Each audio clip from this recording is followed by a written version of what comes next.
प्रेम से बोलिए जय श्री हरि। बृहस्पति भगवान की जय। प्यारे भक्तों, आज बृहस्पतिवार के दिन आप रसपान करेंगे विष्णु भगवान की व्रत कथा। एक बार भगवान विष्णु जी शेषनाग पर बैठे बैठे बोर हो गए और उन्होंने धरती पर घूमने का विचार मन में किया।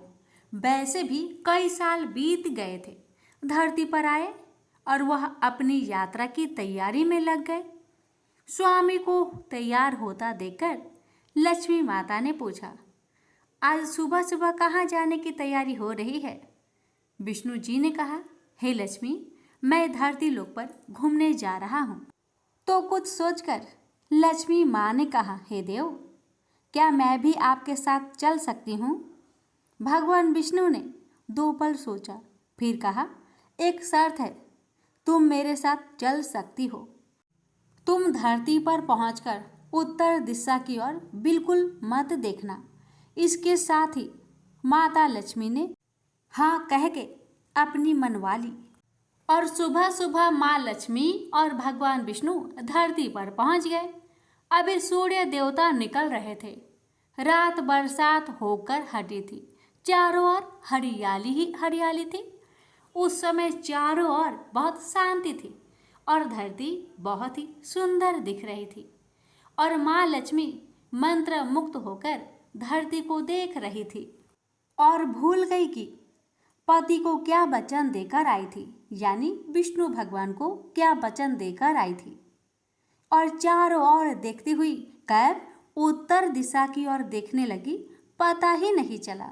उत्तर दिशा में माँ लक्ष्मी को एक बहुत ही सुंदर बगीचा नजर आया और उस तरफ से भीनी भीनी खुशबू आ रही थी और बहुत ही सुंदर सुंदर फूल खिले थे।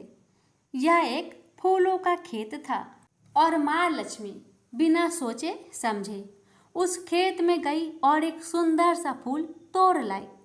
लेकिन यह क्या, जब माँ लक्ष्मी भगवान विष्णु के पास वापस आई तो भगवान विष्णु की आंखों में आंसू थे और भगवान विष्णु ने माँ लक्ष्मी को कहा कि कभी भी किसी से बिना पूछे उसका कुछ भी नहीं लेना चाहिए और साथ ही अपना वचन भी याद दिलाया। माँ लक्ष्मी को अपनी भूल का पता चला तो उन्होंने भगवान विष्णु से इस भूल की माफ़ी मांगी। तो भगवान विष्णु ने कहा, जो तुमने भूल की है उसकी सजा तो तुम्हें जरूर मिलेगी। जिस माली के खेत में से तुमने बिना पूछे फूल तोड़ा है, यह एक प्रकार की चोरी है। इसलिए अब तुम 3 साल तक माली के घर नौकर बनकर रहो। उसके बाद मैं तुम्हें बैंकुट में वापस बुलाऊंगा। माँ लक्ष्मी ने चुपचाप सर झुकाकर हाँ कर दी। आजकल की लक्ष्मी थोड़ी थी और वैसे भी भगवान की लीला न्यारी है। किस पर कैसे कृपा करेगी ये तो माता ही बता सकती है। आगे होता ही ये, लक्ष्मी एक गरीब औरत का रूप धारण करके उस खेत के मालिक के घर गई। घर क्या, एक झोपड़ा था और मालिक का नाम माधव था। माधव की बीवी, 2 बेटे और 3 बेटियां थी। सभी उस छोटे से खेत में काम करके किसी तरह से गुजारा करते थे। माँ लक्ष्मी जब एक साधारण और गरीब औरत बनकर जब माधव के झोपड़े पर गई तो माधव ने पूछा, बहन तुम कौन हो और इस समय तुम्हें क्या चाहिए?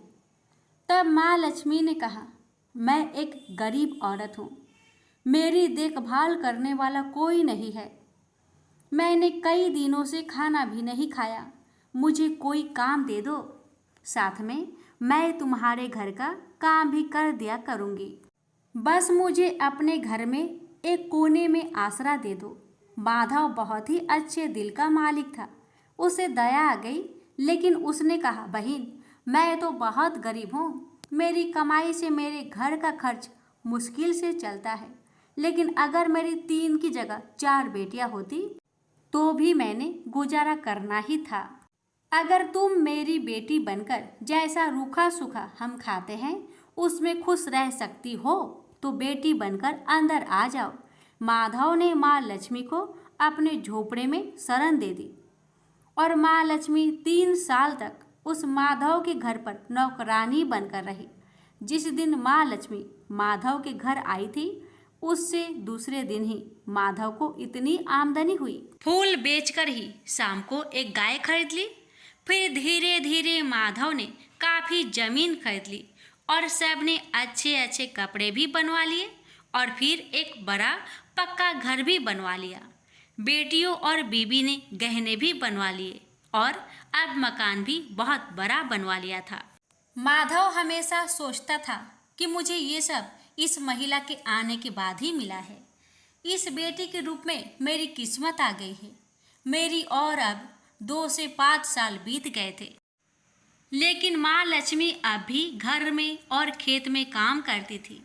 एक दिन माधव जब अपने खेतों से काम कर खत्म करके घर आया तो उसने अपने घर के सामने द्वार पर एक देवी स्वरूप गहनों से लदी एक औरत को देखा।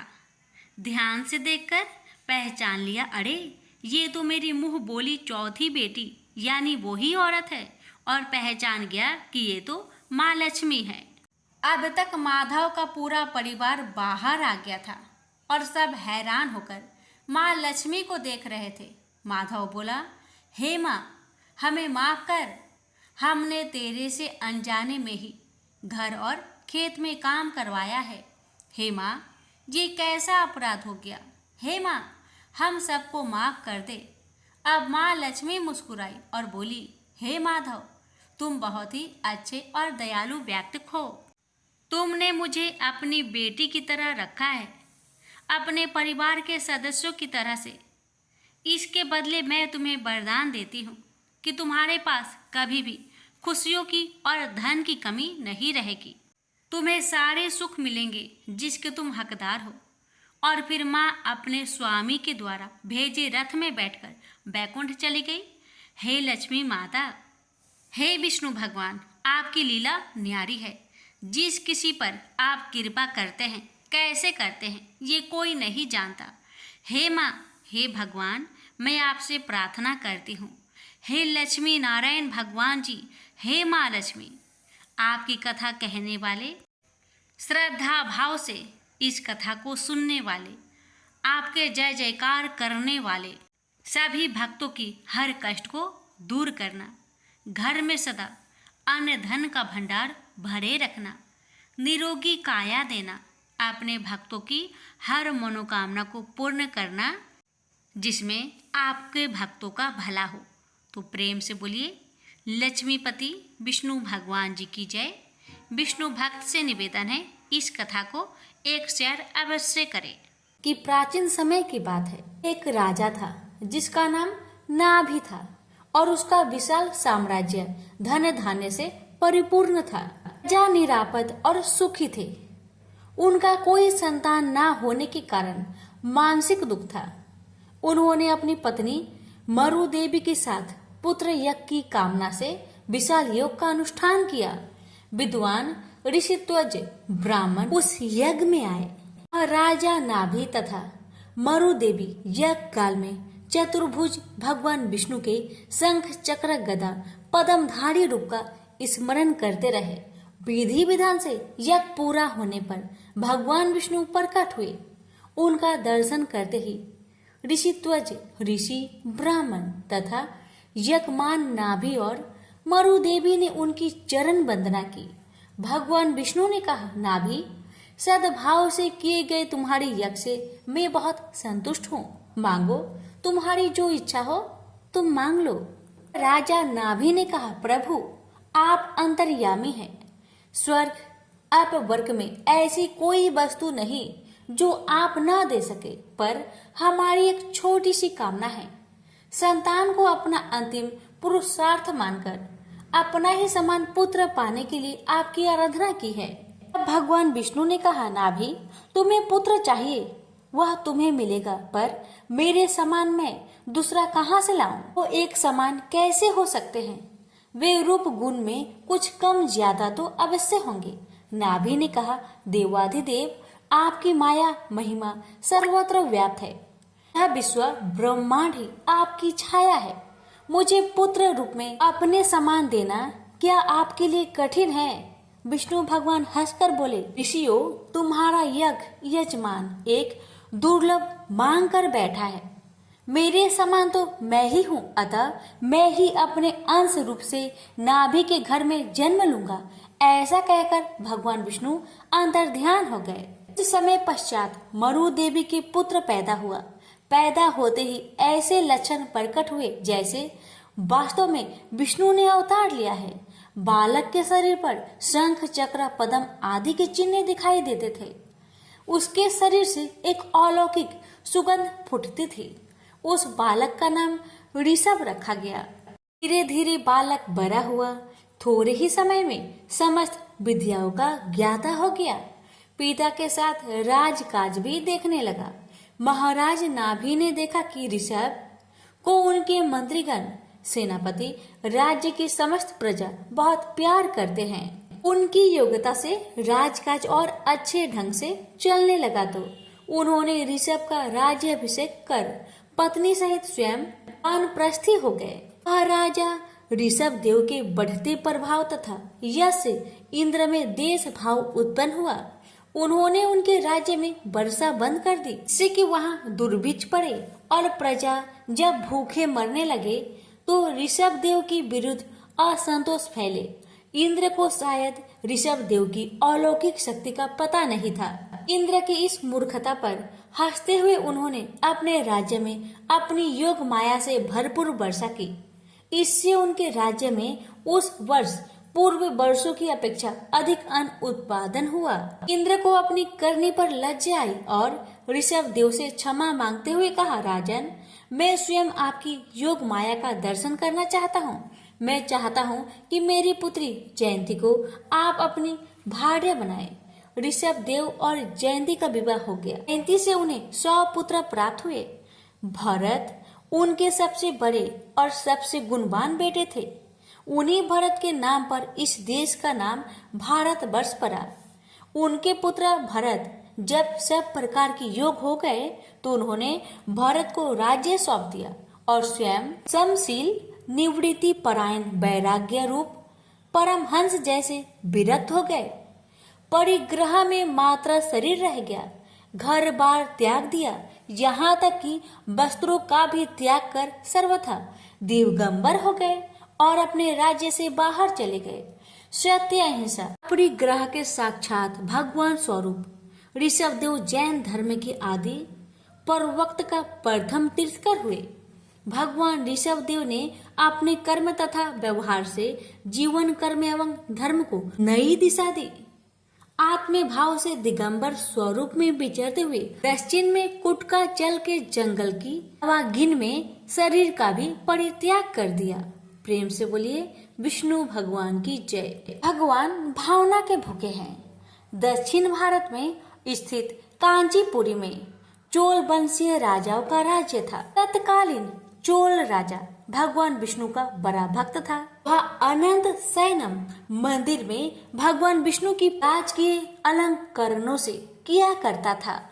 मूर्ति की श्रृंगारिक पूजा कर उसके मन में यह अहंकार भी पैदा होता था कि ऐसे दिव्य अलंकारों से भगवान की श्रृंगारिक पूजा अन्य कोई नहीं करता होगा।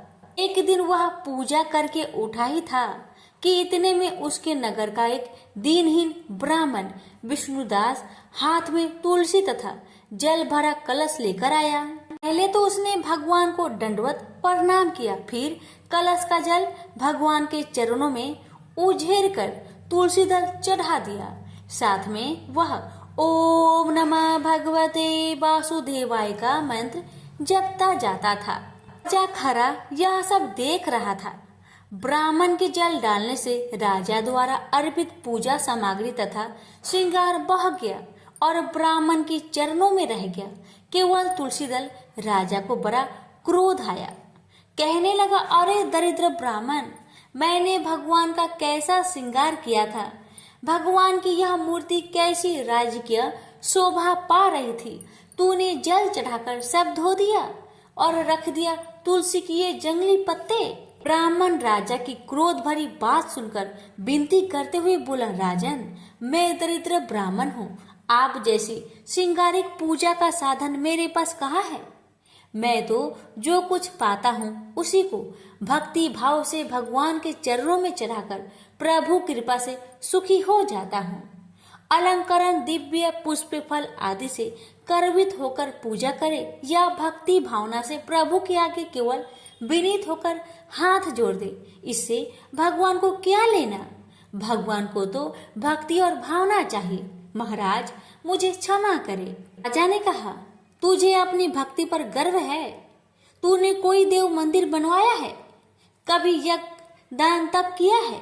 भगवान को संतुष्ट करने वाला कोई भी काम तूने किया है? ब्राह्मण ने कहा, राजन मैं तो अपनी दीनहीन पूजा से इतना संतुष्ट हो जाता हूँ कि लगता है जैसे भगवान संतुष्ट हो गए हैं। यह देव मंदिर आपका बनाया हुआ है। मेरी पूजा से आपकी श्रृंगारिक पूजा खराब होती है तो मैं कल से अपने घर पर ही भगवान का मिट्टी का कोई विग्रह रखकर पूजा कर लिया करूंगा। यह कहकर ब्राह्मण चलने लगा तो राजा ने कहा, अच्छा तो भक्त ब्राह्मण मेरी भी बात सुन ले। भगवान विष्णु किस पर प्रसन्न होकर पहले किसको दर्शन देते हैं इसे सब लोग देखेंगे। ब्राह्मण ने इस चुनौती को जैसे सुना ही नहीं। चलते चलते ब्राह्मण धीरे से बोला, भगवान का तो मुझे मेरी हर सांस में आभास होता रहता है। मैं तो अपने मन का उनका नित्य दर्शन करता रहता हूँ। दूसरों से मुझे क्या लेना। ब्राह्मण अपनी कुटिया में चला गया। राजा राजमहल में चला गया। ब्राह्मण उस मंदिर में जाना छोड़ दिया था। उसने अपने घर में ही भगवान विष्णु का एक छोटा सा विग्रह ले आया और उसी का भक्ति भाव से भजन पूजन और कुछ भी रूखा सूखा होता था भगवान को भोग लगाने के बाद खुद भोजन करता था। यह उसका नित्य नियम था। उधर राजा अपने देव मंदिर में अपनी पूजा विधि विधान से स्वयं ही प्रसन्न होता था और अपनी पूजा पर गर्व करता था कि मेरे जैसा पूजा दुनिया में कोई भी नहीं करता होगा। उसने अपनी यज्ञशाला में मुद्गल को आचार्य बनाकर एक विशाल राजोचित यज्ञ प्रारंभ किया। राजा को एक बड़ा यज्ञ कराने का गर्व हो रहा था। ब्राह्मणगण वेद पाठ करते। राजा को यह अभिमान होता कि वह यज्ञ करा रहा है। एक दिन ब्राह्मण पूजा पाठ करने के बाद भगवान को भोग लगाने को जैसे ही उठा कि सारा का सारा खाना एक मडियल सा भिखारी खाकर भाग गया। ब्राह्मण हत्यभ्रत आप क्या करें? भगवान को क्या भोग लगाए? दोबारा रसोई बनाई तो देर होगी और संध्या का समय समाप्त हो जाएगा। भगवान की इच्छा जानकर भगवान को हाथ जोड़कर कहा, भगवान जब आपके लिए भोग नहीं लगा पाया तो मैं भी भूखा सो जाऊंगा। ब्राह्मण ने रात भूखे ही बिता दी। दूसरे दिन भी भोग के समय ऐसी घटना घटी। ब्राह्मण भगवान को बिना भोग लगाए भूखे ही सो गया।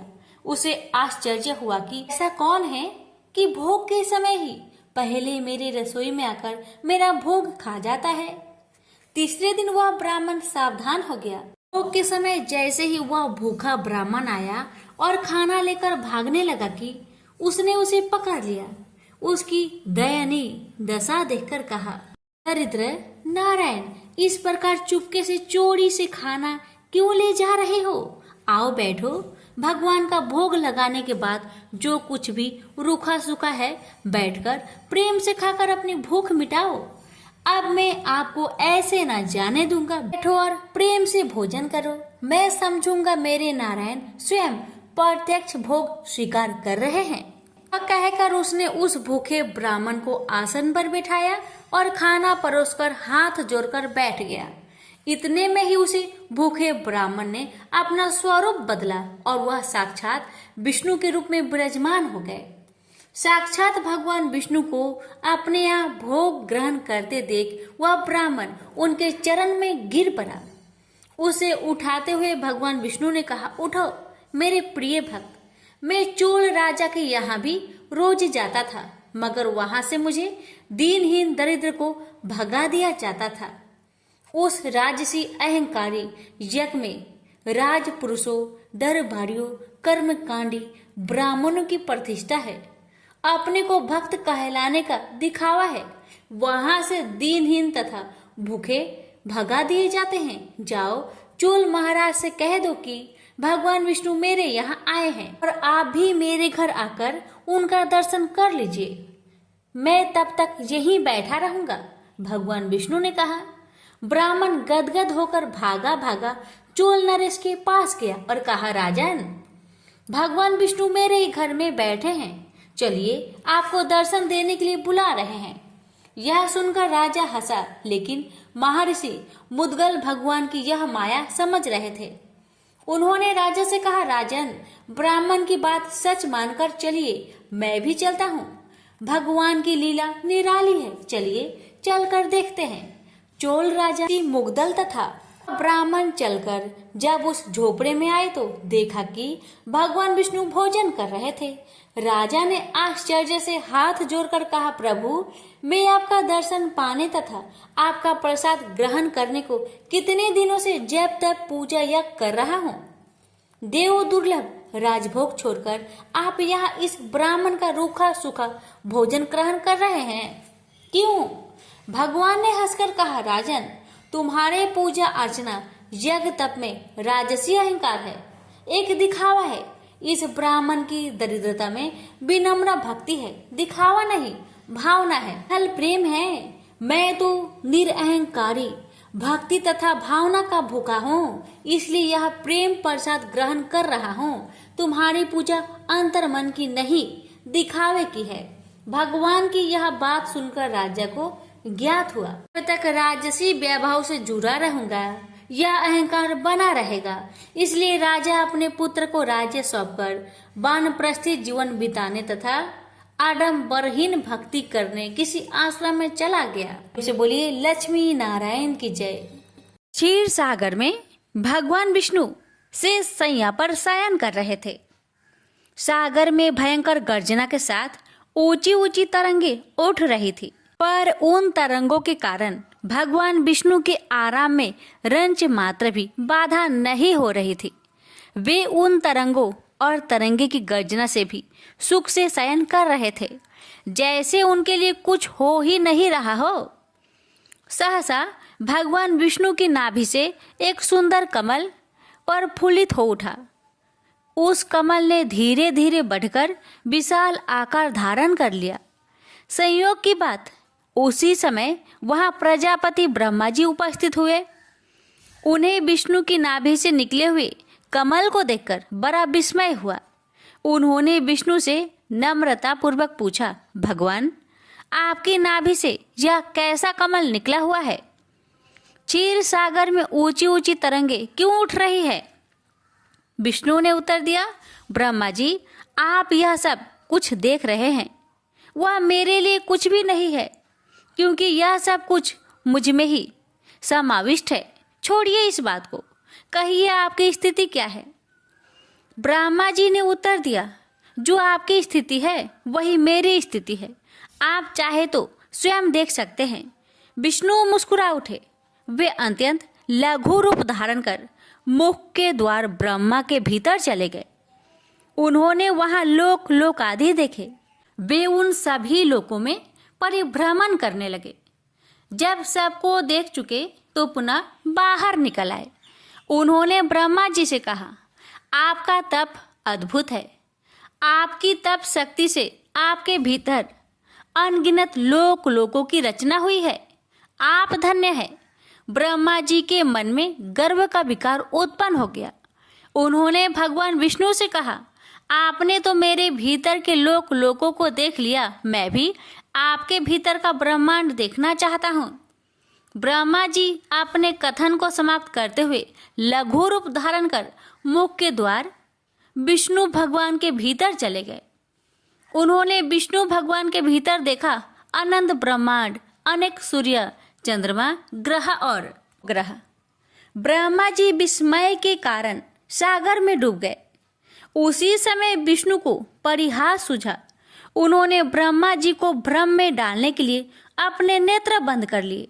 चारों ओर अंधकार ही अंधकार छा उठा। ब्रह्मा जी ब्रह्मांड में भटकने लगे। बहुत प्रयत्न करने पर भी उन्हें बाहर निकालने का मार्ग नहीं मिल रहा था। भ्रम में पड़े हुए ब्रह्मा जी विष्णु की नाभि के पास पहुंचे। वे नाभि से निकले हुए कमल के द्वारा बाहर निकल आए। ब्रह्मा जी बाहर निकलकर कमल के ऊपर बैठ गए।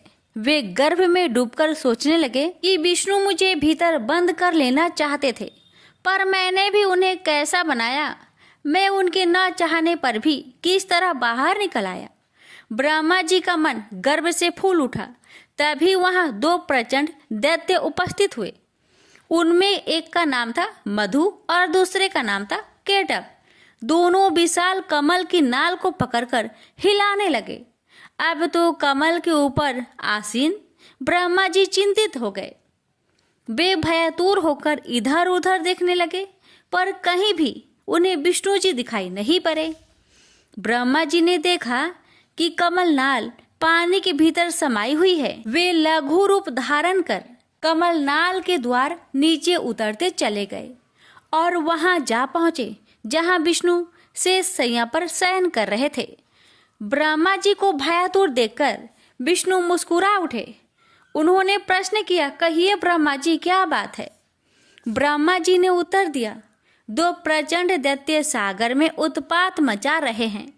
भगवान विष्णु ने मुस्कुराते हुए नेत्र बंद कर लिए और मुख को खोल दिया। आश्चर्य, उनके मुख से एक तेजोमयी पुरुष प्रकट हुआ जो उन्हीं के समान था। ब्रह्मा जी चकित विस्मित दृष्टि से उस पुरुष की ओर देखने लगे। ब्रह्मा जी अभी देख ही रहे थे कि एक और पुरुष विष्णु के मुख से प्रकट हुआ जो उन्हीं की सदृश था। ब्रह्मा जी 3 विष्णु देखकर विस्मय की तरंगों में डूब गए। विष्णु ने अपने नेत्र खोलकर कहा, ब्रह्मा जी, ये दोनों मेरे ही रूप है, विष्णु और जिष्णु। विष्णु ने विष्णु और जिष्णु को आदेश दिया कि वे ऊपर जाकर मधु और केटव से युद्ध करें। ब्रह्मा जी पुनः कमल के आसन पर जाकर बैठ गए। विष्णु और विष्णु भी ऊपर कमल के समीप जा पहुंचे। उन्होंने मधु और केटव दोनों को युद्ध के लिए ललकारा। मधु और केटव तो पहले से ही युद्ध के लिए उद्धत थे, पर वे अपने सामने 2 विष्णु को देखकर विस्मित हो उठे। उन्हें समझ नहीं आ रहा था कि कौन विष्णु है और वे किसके साथ युद्ध करें। दोनों दैत्य कुछ दूरी पर चले गए और अदृश्य हो गए। ब्रह्मा जी ने सोचा कि दोनों दैत्य डर कर भाग गए होंगे, पर नहीं, वैसा नहीं हुआ। वे बड़े मायावी राक्षस थे। वो दोनों छिपकर योजना बना रहे थे। मधु और केटव ने अपनी शक्ति से विष्णु भगवान के रूप में अपने रूप को बदल लिया। दोनों विष्णु भगवान का रूप धारण करके ब्रह्मा जी के पास पहुंचे। ब्रह्मा जी तो अपने सामने 4 विष्णु भगवान को देखकर चकरा गए। विष्णु रूपधारी मधु और केटव ने ब्रह्मा जी से कहा, देखो, हम तुम्हारे विष्णु से किसी प्रकार में कम नहीं है। मधु और केटव ने अपनी महत्ता प्रकट करने के लिए जल को स्थिर बना दिया। जल शीशे के समान कठोर हो गया था। जल में रहने वाले जीव जंतु छटपटाने लगे, बिलबिलाने लगे। विष्णु और विष्णु ने मधु केटव पर आक्रमण कर दिया। भयंकर युद्ध होने लगा। बहुत दिनों तक युद्ध चलता रहा। युद्ध का अंत नहीं होने को आ रहा था। कमल पर बैठे हुए ब्रह्मा जी घबरा रहे थे। ब्रह्मा जी की आकुलता को देखकर एक सुंदर स्त्री मोहिनी प्रकट हुई। उसके अंग अंग में सौंदर्य और मादकता टपक रही थी। मधु और केटव उसे देखते ही उस पर मोहित हो उठे और युद्ध करना भूल गए। विष्णु भगवान और जिष्णु ने अवसर पाकर मधु और केटव को मृत्यु की गोद में सुला दिया। दोनों की मृत्यु होते ही विष्णु और जिष्णु अदृश्य हो गए और मोहिनी भी अदृश्य हो गई। ब्रह्मा जी भय से मुक्त हो गए। वे विष्णु के समक्ष उपस्थित हुए। विष्णु ने मुस्कुराते हुए प्रश्न किया, कहिए, अब तो कोई संकट नहीं है ना? ब्रह्मा जी के मन का गर्व ध्वस्त हो चुका था। उन्होंने सिर झुकाकर उत्तर दिया, प्रभु, जिस पर आपकी कृपा हो उसके लिए संकट कैसा, पर भगवान की कृपा कैसे प्राप्त होती है? मन का अभिमान छोड़ने पर, सबको अपने समान समझने पर। प्रेम से बोलिए लक्ष्मी नारायण की जय। दक्षिण भारत में स्थित कांचीपुरी में चोल वंशीय राजाओं का राज्य था। तत्कालीन चोल राजा भगवान विष्णु का बड़ा भक्त था। वह अनंत शयन मंदिर में भगवान विष्णु की पूजा राजकीय अलंकरणों से किया करता था। मूर्ति की श्रृंगारिक पूजा कर उसके मन में यह अहंकार भी पैदा होता था कि ऐसे दिव्य अलंकरणों से भगवान की श्रृंगारिक पूजा अन्य कोई नहीं करता।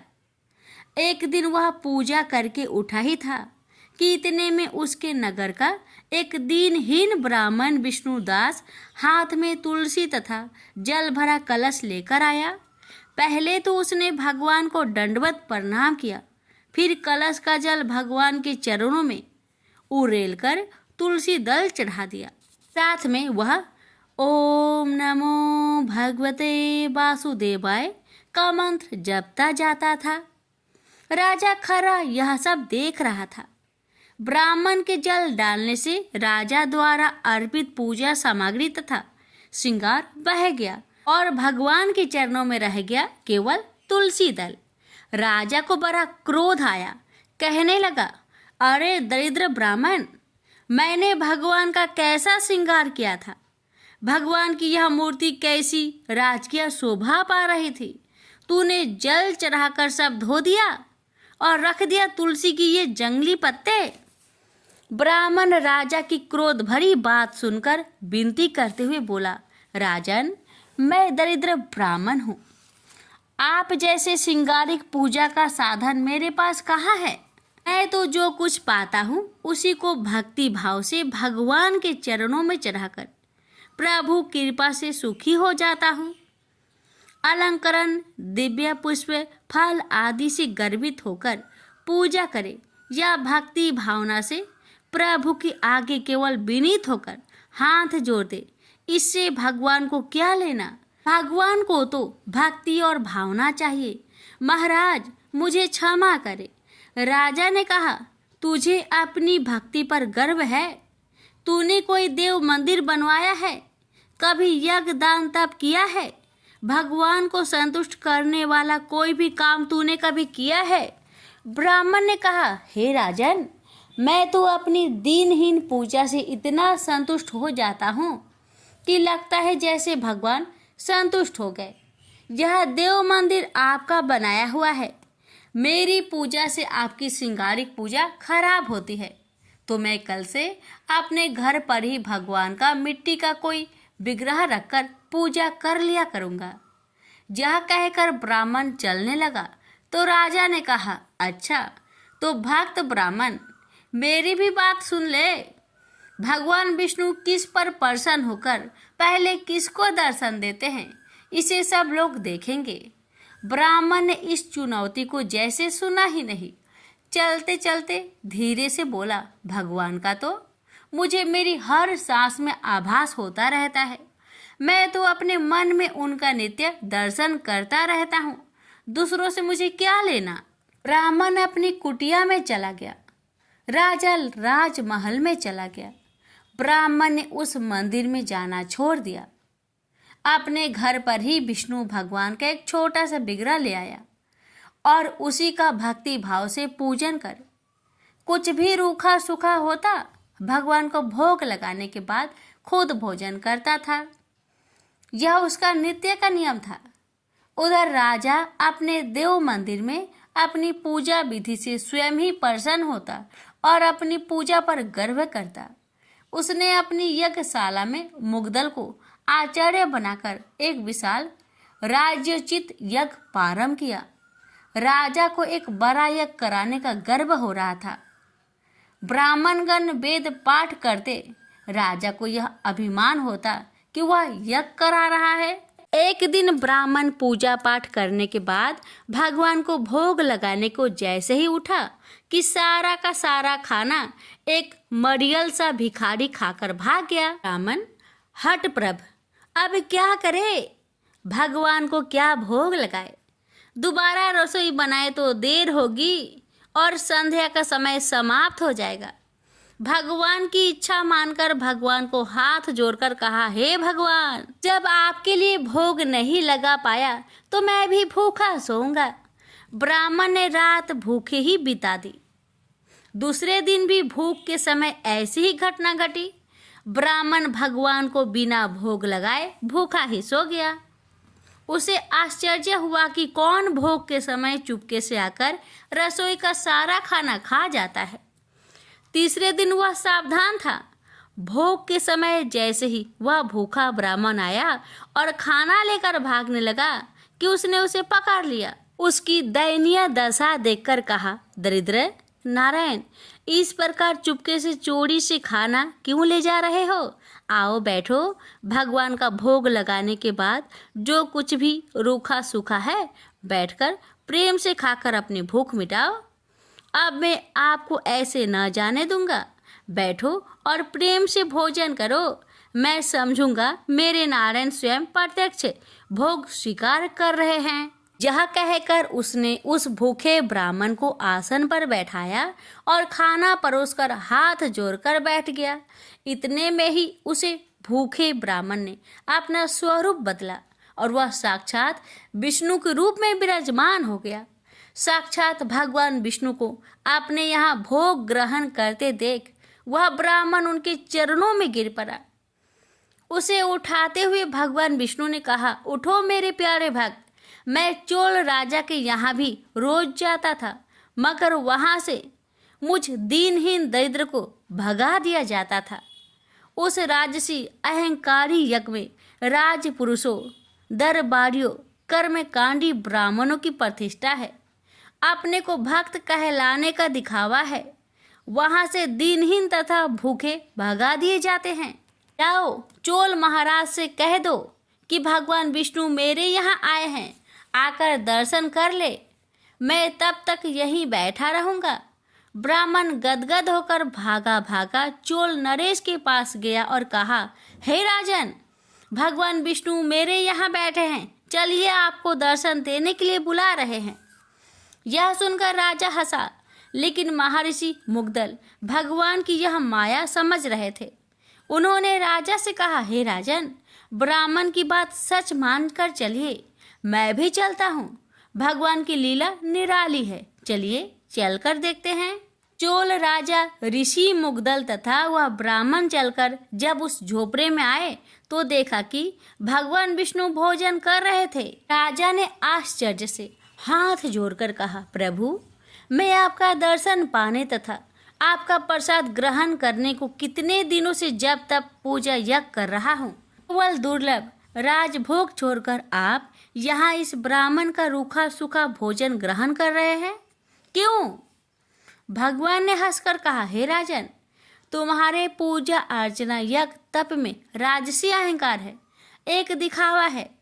इस ब्राह्मण की दरिद्रता में विनम्र भक्ति है, दिखावा नहीं, भावना है, विहल प्रेम है। मैं तो निरहंकारी भक्ति तथा भावना का भूखा हूँ, इसलिए यह प्रेम प्रसाद ग्रहण कर रहा हूँ। तुम्हारी पूजा अंत मरण की नहीं है, दिखावे की है। भगवान की यह बात सुनकर राजा को ज्ञान हुआ। जब तक राजसी वैभव से जुड़ा रहूंगा यह अहंकार बना रहेगा। इसलिए राजा ने अपने पुत्र को राज्य सौंपकर वन प्रस्थी जीवन बिताने तथा आडम्बरहीन भक्ति करने किसी आश्रम में चले गए। प्रेम से बोलिए विष्णु भगवान की जय। एक बार भगवान नारायण बैकुंठ लोक में सोए हुए थे। उन्होंने सपने में देखा कि करोड़ों चंद्रमाओं की कांति वाले त्रिशूल डमरूधारी स्वर्ण भरण भूषित सुरेंद्र वंदित सिद्धि सेवित त्रिलोचन भगवान शिव प्रेम और आनंदातिरिक्त से उन्मत्त होकर उनके सामने नृत्य कर रहे हैं। उन्हें देखकर भगवान विष्णु हर्ष से गदगद हो उठे और अचानक उठकर बैठ गए। कुछ देर तक ध्यानस्थ बैठे रहे। उन्हें इस प्रकार बैठे देखकर श्री लक्ष्मी जी पूछने लगी, भगवान, आपके इस प्रकार अचानक निद्रा से उठकर बैठने का क्या कारण है?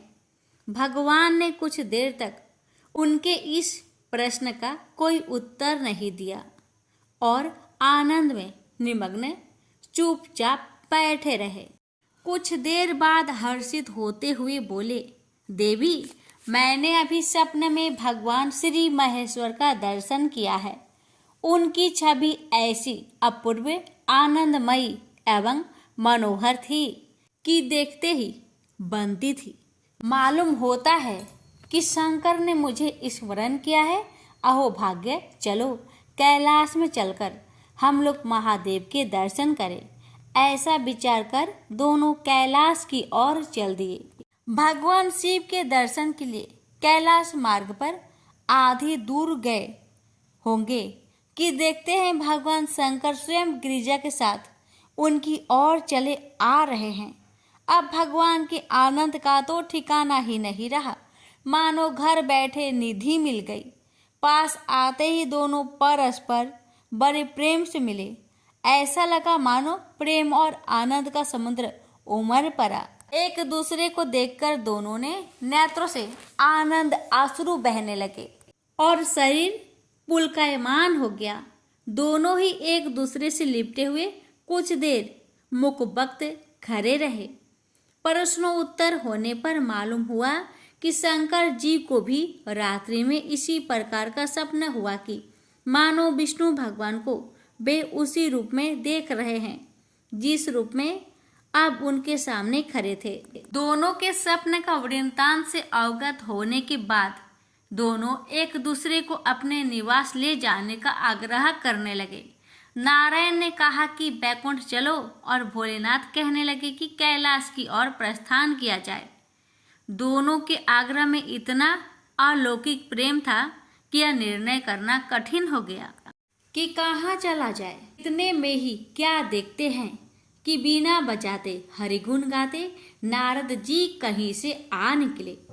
बस फिर क्या था, लगे दोनों उनसे निर्णय कराने कि कहाँ चला जाए।